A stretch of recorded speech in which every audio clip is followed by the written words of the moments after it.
Welcome to another episode of Touring the AFC South. I am your host, Mike Patton, and on this episode, we will be talking about the safety position in the AFC South. No, we won't be talking about every single team. Just going to talk about three safeties that have been mentioned at some point this offseason with teams, and also kind of examine their fits maybe then and now with those teams. We're going to get into that more and mention, of course, all three of those safeties' names that were mentioned, whether it be by fans or teams, just a little bit later. But up first, with every episode, we started off with the get it off your chest moment. And in this episode, we will be talking about a particular gentleman that played for the Kansas City Chiefs. No, we're not talking about guys that left to come back, but we're talking about a guy that actually was a practice squad player for them. His name, Isaiah Buggs. Now, Isaiah Buggs was drafted in the 2019 draft, sixth round out of University of Alabama. Played 3 seasons for the Pittsburgh Steelers, and of course, went to play for the Lions after that, and then was signed to the practice squad by the Kansas City Chiefs in January.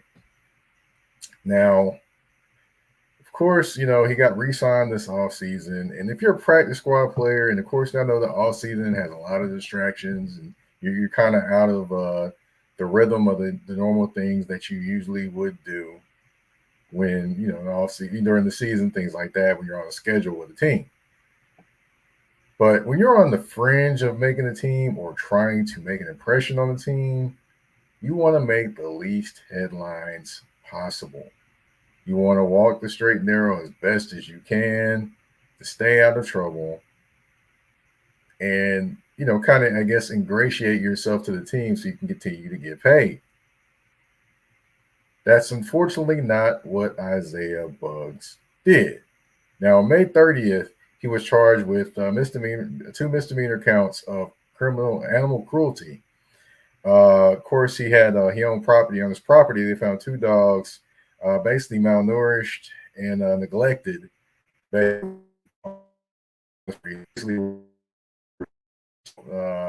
Out of it. Unfortunately, the dogs were in terrible shape. So that was a misdemeanor that happened on May 30th. Then turn around on June 16th. Something else happened.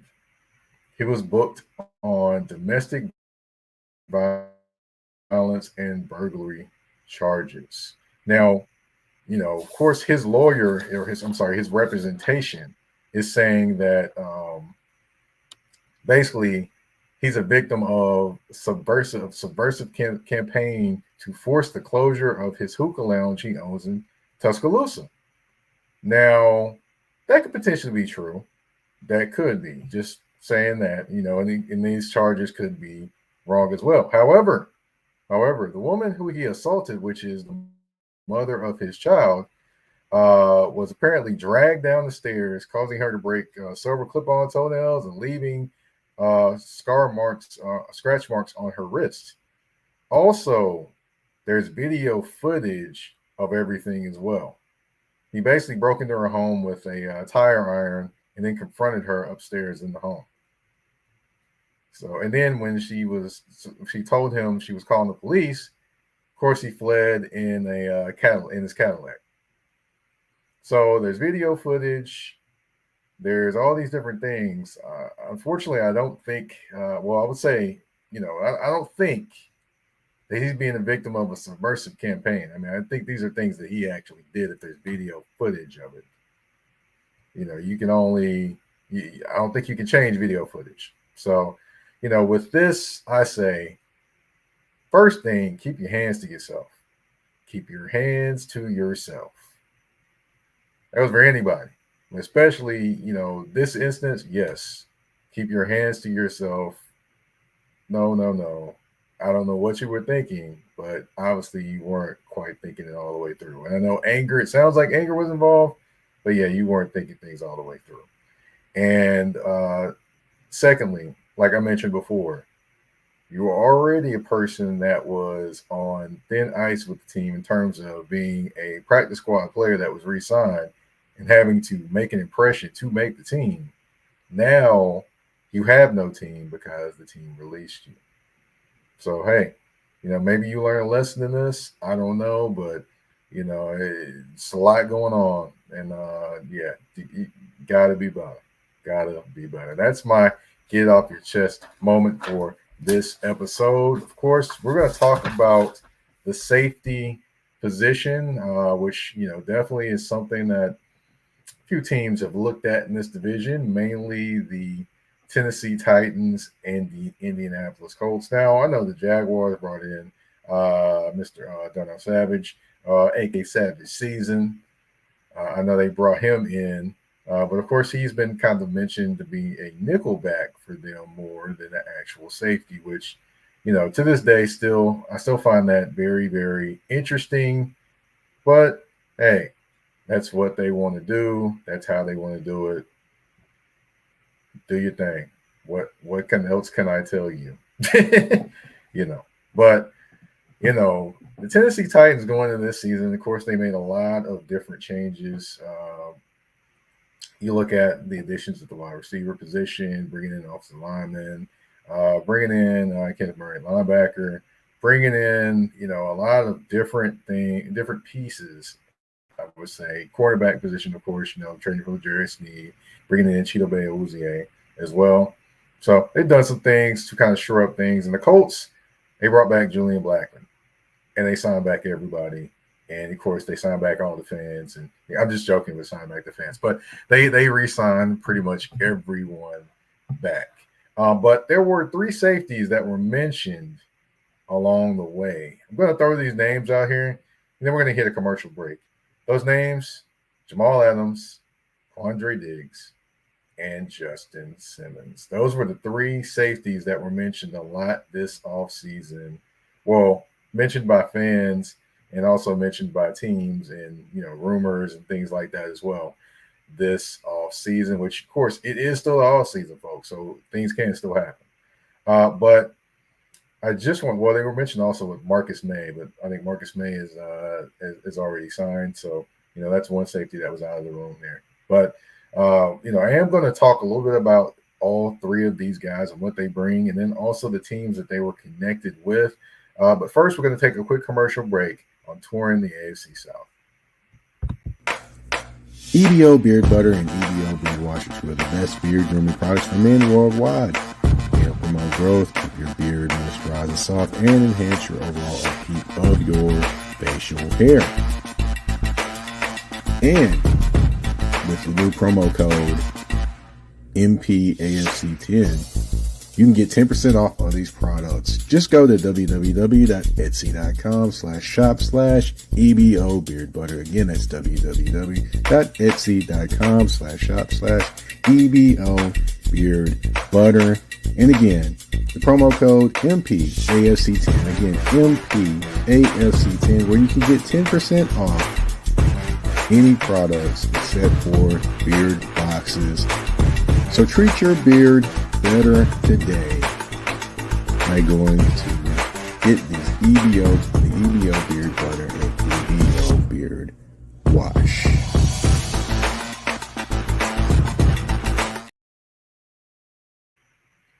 All right, and we are back. And like I mentioned before, there's three safeties that have been talked about in the AFC South. Potentially on different teams in the AFC South. That would be Quandre Diggs, Jamal Adams, and Justin Simmons. Now, I know one of these safeties has not been mentioned quite as much, but he has been connected to one of the teams. That name is Mr. Jamal Adams. Now, of course, he's a guy that's a physical player, definitely can blitz and be physical. We know that about him and can affect the game in those ways. And, in the box safety. But there's always issues that are at hand. Now, he cannot exactly cover very well. I mean, not to say he can't cover. He just can't cover at the consistency of the other two that are in this mention it here. Also, he cannot. The one thing he's definitely dealt with injury issues like a torn quad in the 2022 season opener. And then last year, he played 9 games. He played 9 out of a possible 17. He had a concussion and he had a knee injury as well. So of course he was still recovering from the quad tendon as well. So a lot of different things within the last couple of years that he's dealing with, along with kind of limited in coverage, kind of makes him like a safety that you might not want to bring in to play safety, but maybe in certain situations. But then that would be kind of predictable, with him blitzing and things like that. We'll see what happens with him, or if a team picks him up. But because of some of the limitations he does have and the injury history, kind of uh, mm, might be a while for him potentially. Another safety actually that played alongside Jamal Adams. Actually, they were teammates. They both got cut from Seattle this offseason, which was, I didn't expect both of them to get cut. Maybe one, but not both. It's Quandre Diggs. Now, Quandre Diggs, basically he's the safety that covered the ground that Jamal Adams couldn't in the passing game. He's the guy that did those things. He can also lay legal hard hits as well to dislodge the ball. So that's one thing about him. However, he's not necessarily the biggest guy. For those that aren't aware, he's 5'9". Now in football size, that's not big. That's not big at all. Playing safety.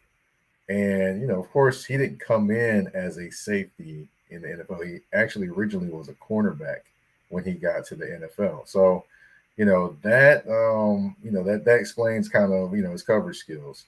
But, the physicality of the game, things like that, it can wear on a guy that's not necessarily the biggest guy. And you also got to remember there are bigger receivers out there.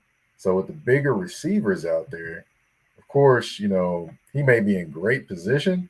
However, they could still catch the ball on him because he's 5'9". There's nothing he can do about that. He is what he is. He can't hang upside down and make himself stretch to like 6'1", 6'2". He can't do that. That's no. But I mean, he is a talented safety. He can help somebody, but those are I just want to give you the pluses and the minuses when it comes to these safeties. And of course, but certainly not least, I have to talk about Justin Simmons. Now, great size at safety at 6'2". Of course, big wide receivers are not going to go up and catch the ball over him, especially 6'2" with pretty good size arms, pretty good length arms, I should say. No, you're not necessarily going to go over the top of him. I forgot to mention with Quandre Diggs. He does have good ball skills as well. In terms of he can definitely spot the ball in the air, make different plays there, things like that. And he does a good job of tracking the football when it's in the air too. So, I gotta give him props on that. But going back to Justin Simmons, he does have good ball skills as well. Can track the ball, do different things there. He's your multi-tool safety. What I mean by that is he can play in pass coverage. He can do a few blitzes, things like that. He can also, cover your tight ends. I can't say he can jump in the slot or anything of that nature, but he definitely is solid in pass coverage, can cover your tight end, can blitz, and he's been pretty durable over his time. All three of these safeties are, and I'm not sure about Jamal Adams, but I'm pretty sure Quandre Diggs and Justin Simmons are in their 30s. So, so they're veteran safeties. All three of these safeties are wanting to probably go to a situation where they can win. Jamal Adams, I will say, probably not as many choices, perhaps, that Quandre Diggs and Justin Simmons may have. However, that's just another story for another day in that aspect. But the issues with Justin Simmons, I mean, of course, like I mentioned, he's in his 30s. He lost a step. Does anyone know that answer to that question? We don't know. Another thing is we don't know his number that he wants. We know that he is a high quality safety, and we know he was released from the Denver Broncos because of money, because they needed to shed some money. We know this. Look at their offseason. Look at the offseason of the Denver Broncos. Do you really see anything that happened that just shook the earth? You don't. because their cap space is bad. They're still paying Russell Wilson. They're paying Russell Wilson to be away from them in Pittsburgh. Just think about that for a minute. Yeah, they're paying him to be away from the team, and they really couldn't add anything else just because of the cap hit and all those different things. So, yeah, going to be interesting times in Denver.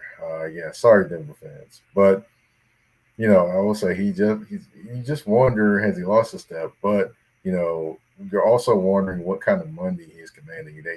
There are some rumors that he's wanting big time money to come in and play safety somewhere that wants to go to a great situation. Who knows? Maybe he can get both. Who knows? But as far as Justin Simmons, those are the question marks that are out there. I'm going to take another quick commercial break. When we come back, we're going to talk about the teams that actually talked about these players being a fit for them, and also talk about, maybe the pluses or minuses of them potentially being added to that team. That and more on Touring the AFC South with your host, Mike Patton. We'll be right back. A shift. A shift is something that happens and changes the dynamics. And that's what happened when Garrett Logistics was born. After 10 years as a sales pro in the logistics world of sporting goods, John Garrett decided to pivot to the world of freight and start a brokerage. So you're saying to yourself, why trust Garrett Logistics? Well, Garrett Logistics helps shippers improve overall workflow, along with increased on-time pickup and delivery percentages. Last-minute loads, multi-drop pickups, and more are part of the services with Garrett Logistics. They're available Monday through Friday, 7 a.m. to 6 p.m., and Saturday, 8 a.m. to 12 p.m., all times Central Standard Time. So give them a ring at 615-400-8484. That's 615-400-8484, or you can email them at john@garrettlogistics.co or visit their website at garrettlogistics.co. Garrett Logistics, where the motto is, it's not just freight to us, it's your business.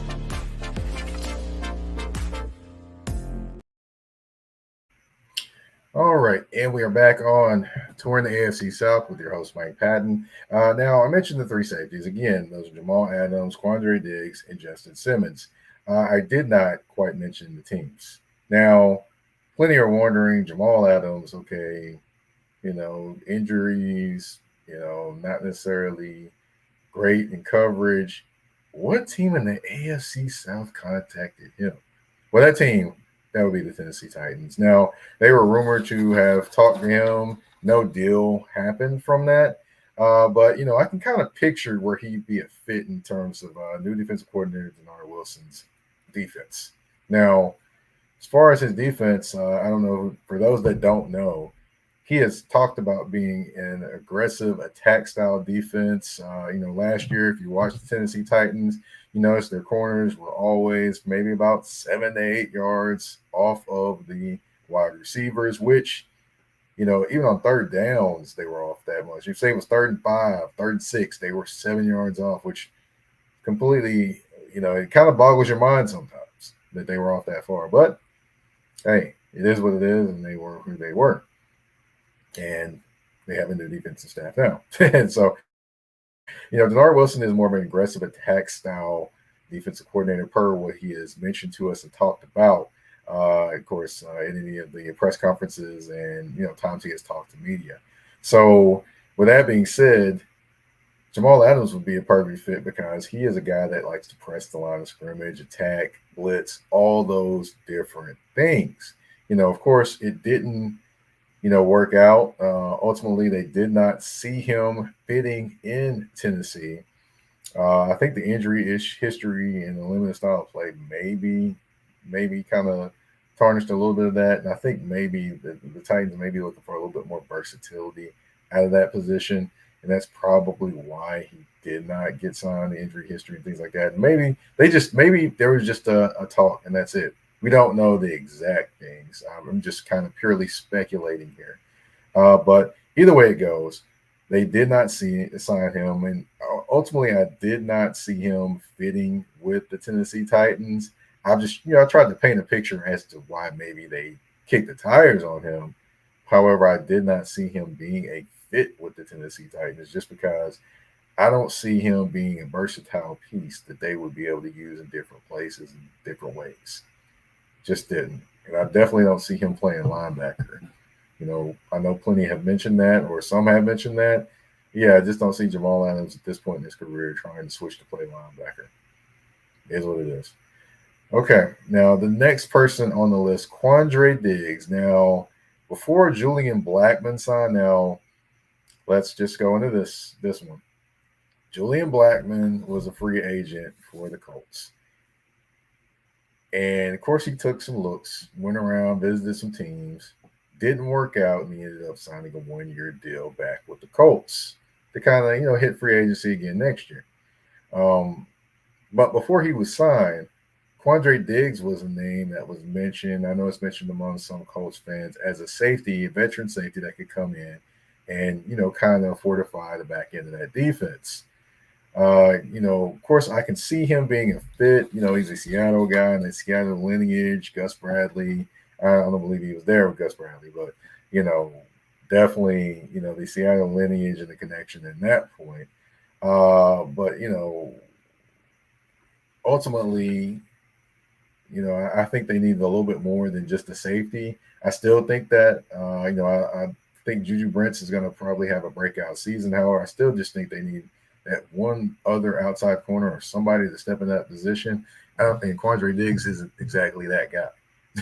he's a safety. So, that's where I kind of think, he would have helped, but he would have had to, of course, adjust to a new defense, one, and then also, but just a new defense, but kind of what he had been playing as well.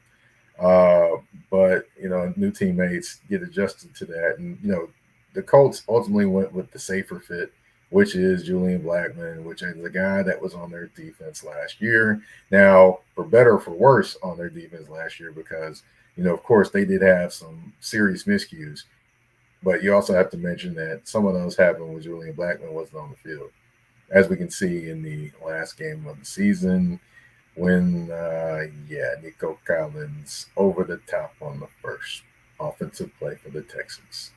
Yikes. But, as far as that, they decided to go with someone they were comfortable with, and that was Julian Blackman, brought him back in the 1-year deal. And Quandre Diggs is still out there for any team that needs him. Looking around the NFL, there are some teams that still need safety help. Last, but certainly not least, Justin Simmons. Now, he was mentioned with the Colts by some Colts fans. Didn't really hear Colts media talking about him. But, Titans fans definitely have been talking about Justin Simmons and are still talking about Justin Simmons.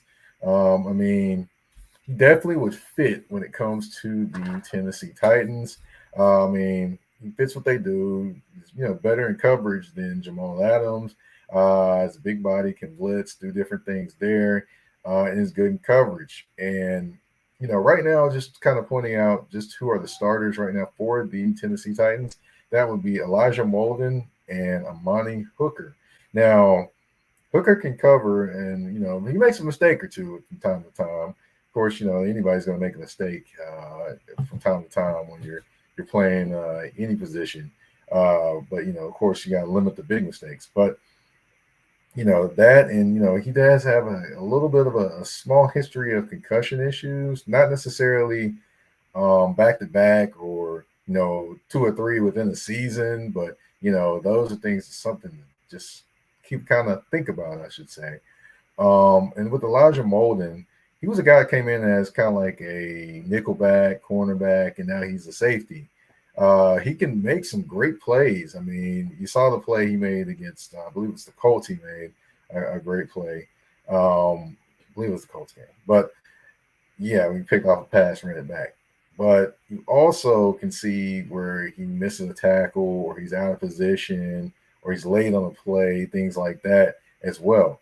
That's where Justin Simmons could fit because he's a veteran safety. He comes in and can actually just, fit, cover those things. And he's in position a lot of the times where he needs to be. The only thing that I think that keeps him from not being here is you don't know what the money he wants. One, even though the Titans still have money to spend, by the way. And then it seems like right now the Titans are comfortable going into the season with Elijah Molden and Amani Hooker as their safeties. So we'll see what happens if anything changes, anything or any updates happen. But as for right now, Justin Simmons is not on the roster, and it seems like the Titans are comfortable with where they are. As well with the safety position. Just wanted to kind of give a little bit of a rundown of the names that are out there, and it could, there's no saying that these names could not potentially end up with the Titans or with the Colts. Could happen. Who knows? They could go land with the Texans. Nah, but the Texans do have Jalen Petrie and Jimmy Ward that they like. But as far as any other team, it could happen. But as for right now, these guys were mentioned and these guys were talked about. However, they're still out there, and for all we know, one of these guys could land with the Tennessee Titans. One of them could land with the Colts. We don't know, but just the odds are right now that neither will land with any of the teams, but there is that possibility. There's always that possibility. All right, that concludes the show for today. I want to thank you all for tuning in to this episode of Touring the AFC South. Again, I'm your host, Mike Patton. You can find me on the artist formerly known as Twitter, Word to Prince, one of the best artists of all time, at Mike Patton 82. That's MikePaton 82 on the artist formerly known as Twitter. On Instagram and Threads, you can find me at that's THA, not THE, _general_MP. And also, you can find Touring the AFC South on all listening platforms, whether it be Spotify, Apple Podcasts, Google Podcasts, iHeartRadio, Amazon Music, you name it, we are there. And you can find Touring the AFC South on YouTube as well at the Mike Patton Network. I want to thank you all for tuning in to this episode of Touring the AFC South.